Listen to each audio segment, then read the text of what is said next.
Apa? Likuiditas pasif Pak. Kan di DPR. daerah permintaannya masalahnya bukan di apa likuiditasnya tapi permintaannya yang rendah Pak. Kamu kata siapa? Kamu udah ngomong ke bank daerah? Kan 3,8% per Juni. Enggak, saya udah ngomong sama banknya di Jawa Timur, dia minta. Jadi mereka minta dananya. DKI juga minta kalau bisa ditambah ini. Karena bunga kita kan 80% dari suku bunga acuan kan. Sekarang 3,8, 3,78% lah. Jadi lebih murah dibanding pasar. Dia pasti lebih untung. Yang mau dipindahin berapa Pak? Belum tahu finalnya. Udah pasti Pak. Hah? Udah pasti akan dipindah. Kalau mereka berani. Kalau mereka. Kalau mereka berani, nggak ya udah saya diemin aja biar mampus loh. Kalau mereka berani, nggak boleh gitu ya. Lu pernah ketawa semua. Ini baru makan gue jadi ngantuk kali ya. Jadi gini, kita tawar itu kalau mereka butuh, karena ada di waktu saya ke Jawa Timur, gubernurnya bilang seperti itu. Kita perlu ini untuk disebarin. Jadi Bank Jawa Timur itu punya provinsi, ada BPD. Di sini kalau ditambah dia bisa nyalurin ke BPD yang lain sehingga yang ini cukup terbantu likuiditasnya bisa nyalurin ke koperasi atau unit usaha di tempat UKM di tempat lain. Kayak gitu. Rupanya kalau dari Bank Mandiri dan lain-lain itu Bank apa? Bank Himbara.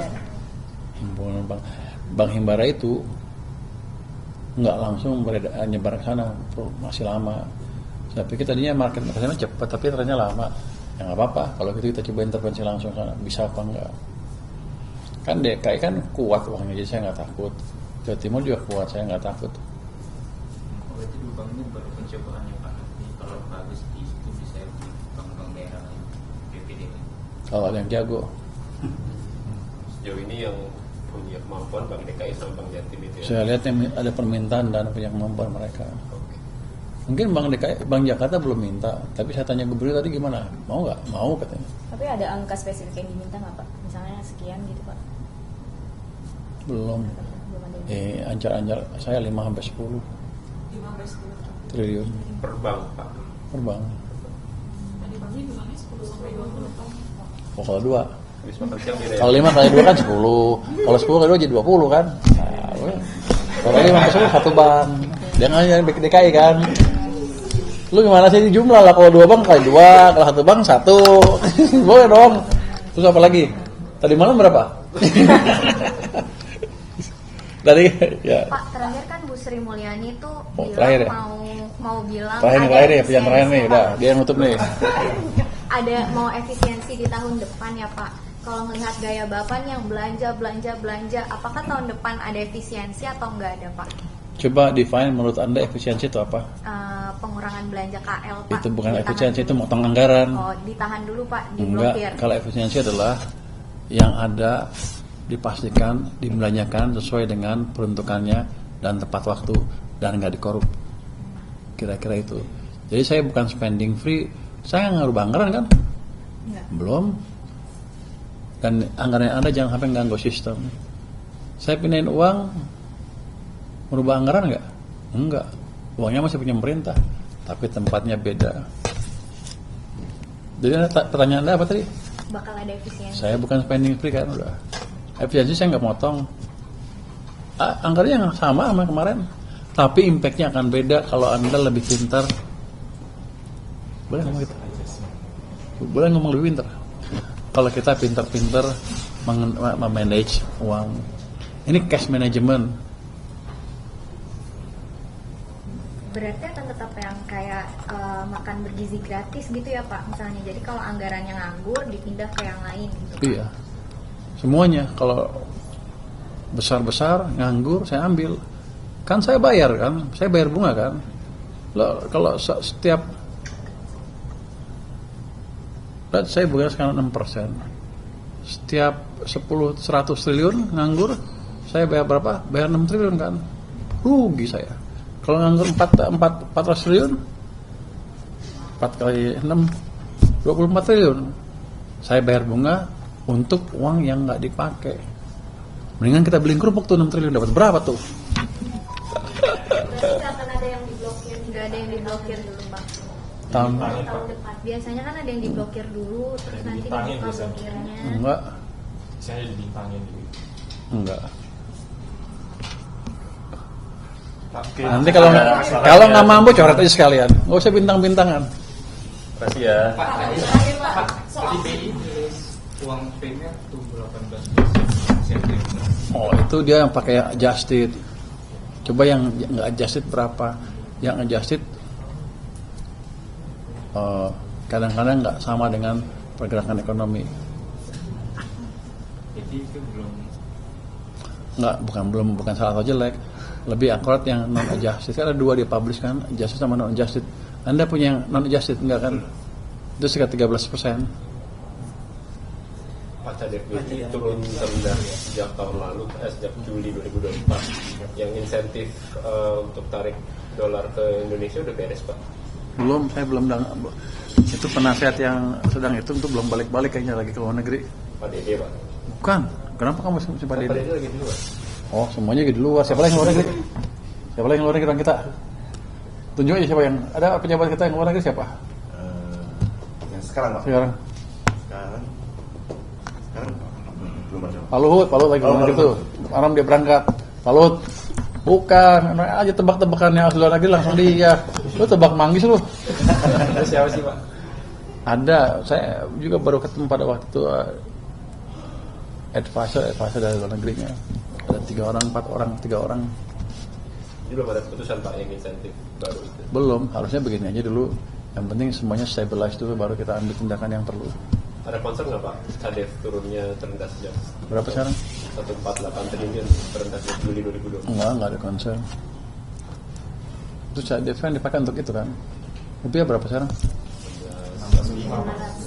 16.5 coba. Untuk stabilize harusnya kan kalau kita lihat IHSG naik terus. Itu kan sinyal confidence ke ekonomi dan ke perusahaan-perusahaan mulai membaik kan. Itu asing pelan-pelan akan masuk lagi. Jadi dia untuk menekan menambah sentimen positif ke ekonomi harus seperti itu emang. CDF emang digunakan untuk itu. Oke, makasih ya. Dapat banget.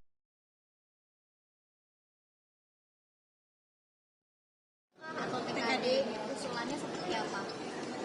Ya, baik, terima kasih. Ya. Sebenarnya banyak persoalan yang kami bahas tadi di dalam, terutama sekali masalah infrastruktur. Di semua provinsi di kabupaten kota terjadi masalah. Jadi kami sampaikan kepada Pak Menteri supaya agar dapat dibenahi lah ya semaksimal mungkin di provinsi masing-masing. Saya kata seperti itu. Baik. Kalau soal PKD ini nanti kalau misalnya ada pengurangan daerah harus memberikan ketersediaan seperti apa Pak? Apakah nanti ASN kan nanti otomatis ada kekhawatiran gaji dipotong dan lain-lain seperti apa? Itu jadi masalah besar kita sebenarnya. Jadi semua provinsi, kenapa? Ya ada usulan sendiri untuk pemerintah. Ya.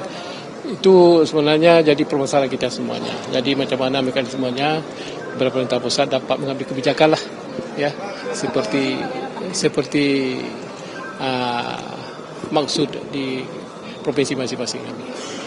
Itu kendala besar. Kenapa? Usulan apa yang diberikan kepada masukan? Ya semuanya kami mengusulkan supaya tidak dipotong. Anggaran kita tidak dipotong karena itu beban semua di provinsi kami masing-masing seperti itu. Bapak, jadi potongannya sudah ada belum? Kenapa? TKD-nya itu sudah ada dan nanti bebannya akan ditanggung. Sudah ada. Berapa boleh disampaikan Pak? Dalam kalau Aceh dalam 25% kena potong dan lain-lain ada 30, 35. Jadi bervariasi lah di Untuk setiap Aceh 25 ya Pak? 25. Kalau Bu Shirley? Total dana transfer dari pusat ke daerah untuk Provinsi Maluku Utara secara keseluruhan itu kita tahun 2025 itu 10 triliun sekian, di tahun 2026 itu sisa 6,7, jadi kita kepotong 3,5 triliun. Dari 3,5 triliun itu potongan terbesar itu ada di DBH, jadi potongan DBH kita itu 60%. Kita semua tadi masing-masing dari gubernur sudah menyuarakan pendapat kepada Pak Menteri Keuangan untuk dipertimbangkan karena kita dengan perencanaan dana transfer pusat ke daerah yang ada saat ini hanya cukup untuk belanja rutin. Belanja infrastruktur jalan jembatan itu menjadi berkurang, sehingga kita minta untuk seperti tadi yang dikatakan Pak Gub Aceh untuk jangan ada pemotongan. Pak Menteri Keuangan akan mencari solusi yang terbaik bagaimana sehingga pertumbuhan ekonomi di daerah tetap jalan dan stabil. Tadi disampaikan sama Pak Purba nggak terkait dengan pemotongan ini, dan sebesarnya apa akan dialihkan untuk apa pemotongan ini? Peruntukannya Tadi secara spesifik tidak dikatakan, tetapi sudah ada di penjelasan sebelumnya bahwa ini sebenarnya relokasi ke kementerian dan lembaga, dan kemudian dari kementerian dan lembaga akan disalurkan kepada daerah kembali. Tetapi kan berapa dan bagaimana itu belum jelas. Berarti artinya anggaran yang biasanya langsung disalurkan ke pemerintah daerah ini akan kembali ke kementerian nanti Balik ke akan daerah. disalurkan ke daerah lagi, tapi lebih panjang ya Bu ya alur Iya, jalannya.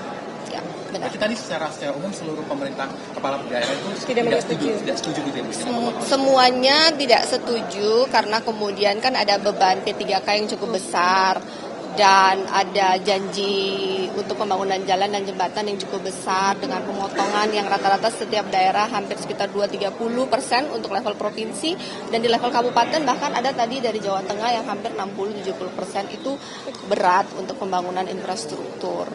Demikian. Jadi ya mudah-mudahan Pak Menteri Keuangan bisa berkomunikasi dengan baik, mencari solusi yang baik sehingga kita untuk ke depan pembangunan infrastruktur tetap bisa berjalan dengan baik, gaji P3K dan belanja pegawai tetap jalan, pertumbuhan ekonomi sesuai yang diharapkan pun tetap jalan. Oke, siap. Terima kasih Pak.